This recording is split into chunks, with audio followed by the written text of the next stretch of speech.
Trains leave their engines running for days because, for a diesel locomotive, shutting down isn't a money saver, it's a gamble that can freeze, drain, or kill the machine outright. To anyone walking past a rail yard at night, a row of locomotives rumbling for hours, while nothing moves, looks like the most obvious waste imaginable. But that idling engine isn't carelessness or laziness. It's a deliberate defense against a cascade of failures that can cost a railroad far more than the fuel ever will. By the end of this, you'll never look at a parked running train the same way again. Start with the thing most people get wrong. They picture a locomotive as just a big engine, like a truck with more cylinders.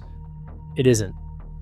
A diesel-electric locomotive is closer to a power station on wheels, and the engine at its core, what railroaders call the prime mover, doesn't just turn the wheels. It spins a massive alternator that feeds an entire web of systems the train can't live without.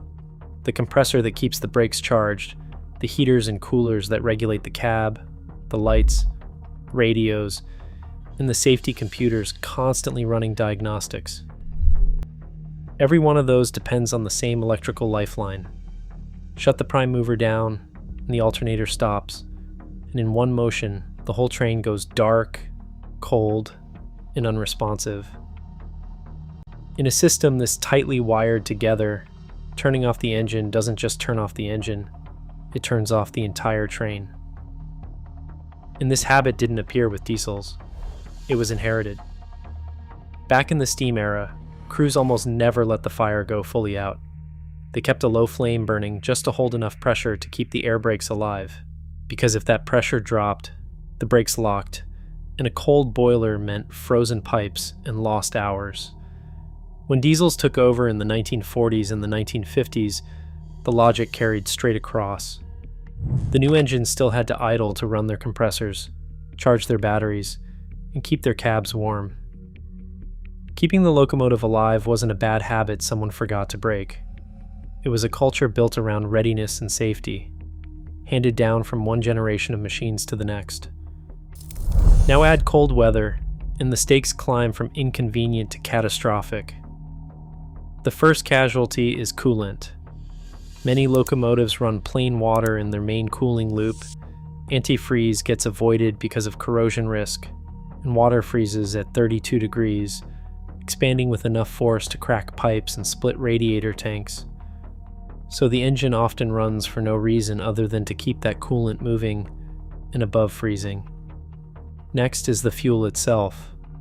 Standard diesel begins to gel in deep cold as wax crystals form and clog the filters and injectors, quietly starving the engine until it simply quits. Keeping the engine idling keeps the fuel warm and flowing, heading off a freeze-up that could sideline the whole machine. Then there's the oil. As temperatures fall, lubricating oil thickens towards something like syrup, and thick oil is brutal on a cold start. The starter has to drag that massive crankshaft through molasses, and the bearings take the punishment.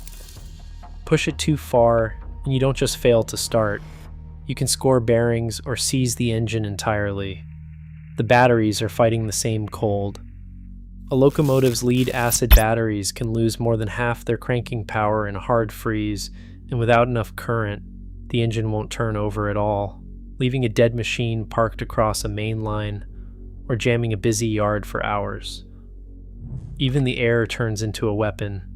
Moisture trapped in the brake lines can freeze solid, locking the brakes up or jamming them open.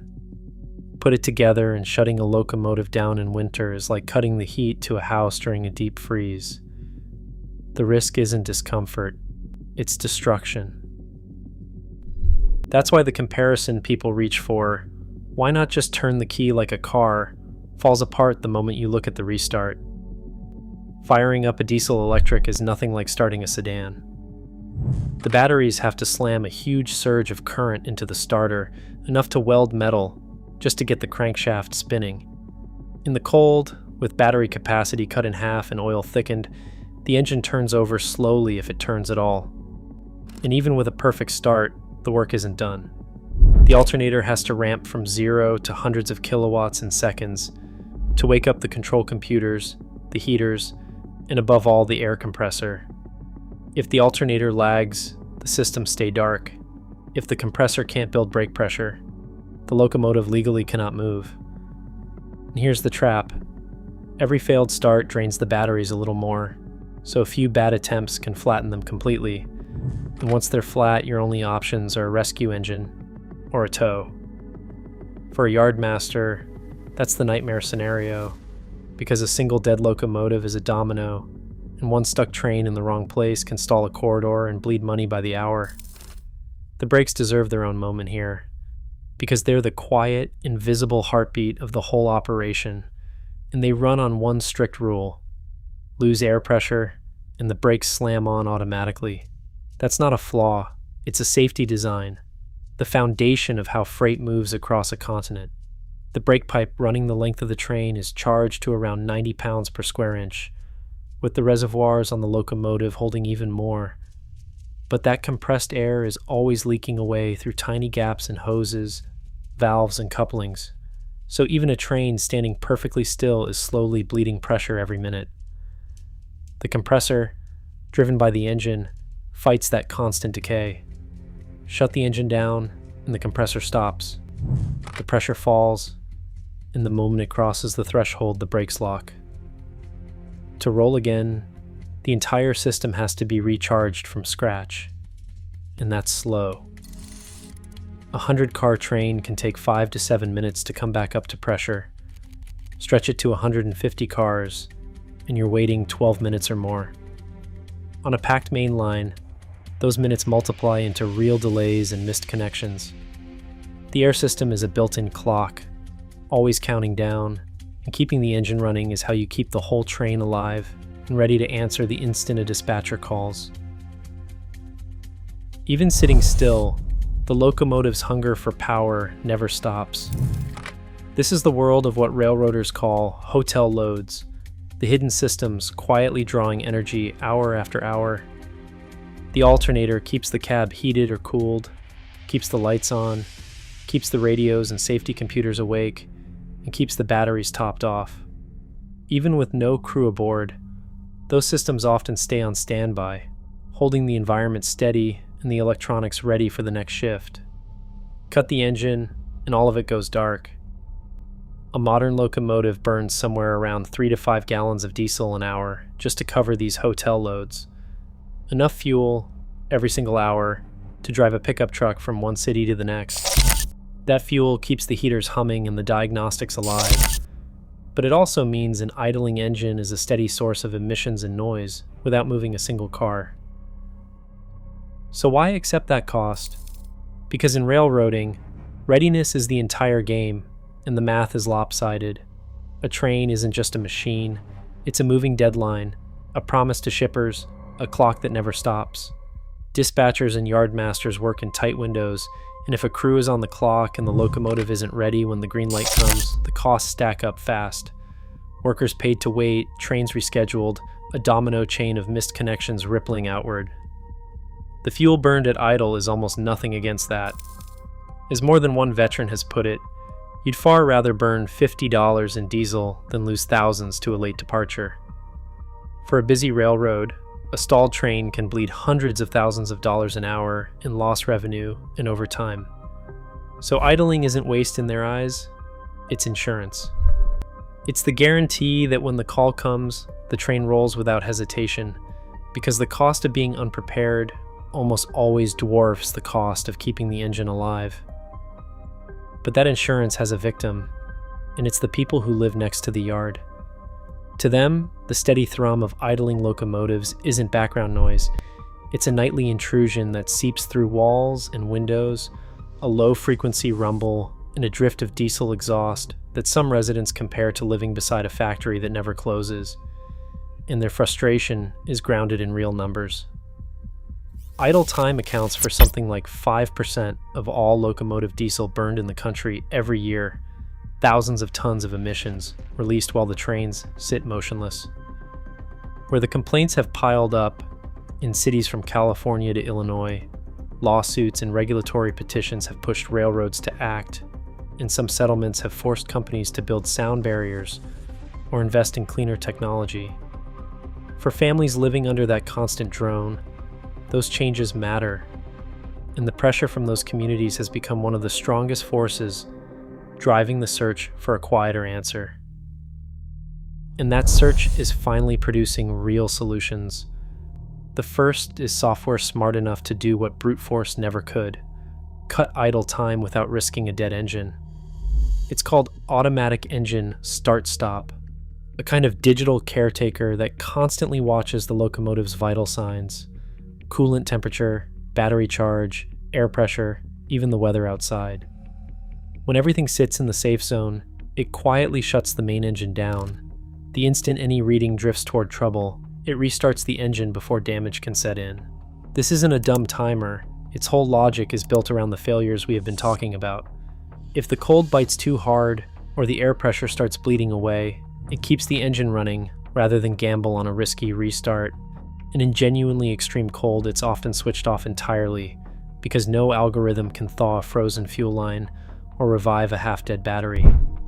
But in moderate weather and busy yards, these systems can cut idle fuel use by several percent, and across a fleet of hundreds of locomotives, a few percent becomes millions of gallons of diesel and thousands of tons of carbon saved every year. The next step up is hardware.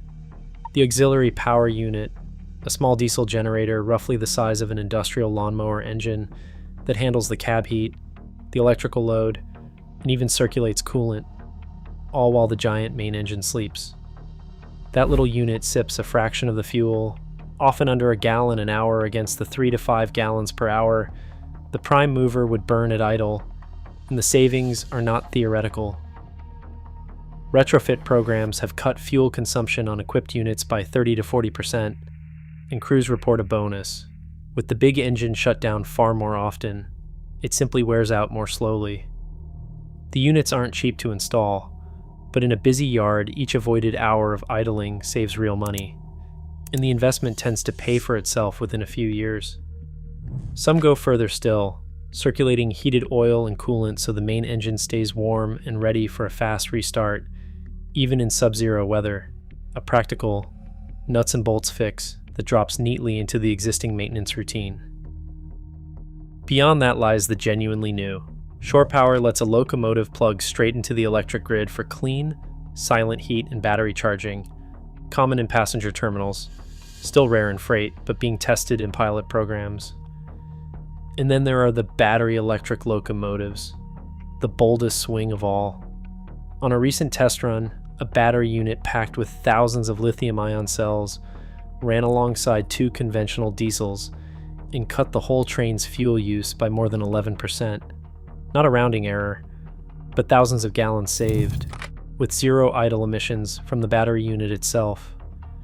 It handled the hotel loads, helped power the train, and even recaptured energy rolling downhill. When the diesels would have idled, the battery simply stepped in and kept everything ready without burning a drop. The limits are still real. Batteries can't yet haul heavy freight alone for long distances. Charging infrastructure is thin, and a battery locomotive still costs far more than a standard diesel. But the direction is unmistakable. So here's where it all lands. Today's railroads still face the exact same trade-off their steam-era ancestors did: reliability against waste. And every idling locomotive is a reminder that these machines aren't just engines. They're rolling life support systems for the entire train, kept alive so they can answer instantly when the network demands it. Cleaner technology is coming, but change moves at the speed of expensive heavy steel, replaced not every decade, but every 30 or 40 years. So for now, that quiet rumble in the yard isn't simply noise. It's the sound of progress and practicality locked in a negotiation that isn't finished yet. If you came in thinking it was just waste and you are leaving with a different picture, that's exactly what this channel is for. The hidden engineering decisions that look like mistakes until you understand the math behind them. Subscribe and stick around, because the next one will change how you see something else you've walked past 100 times.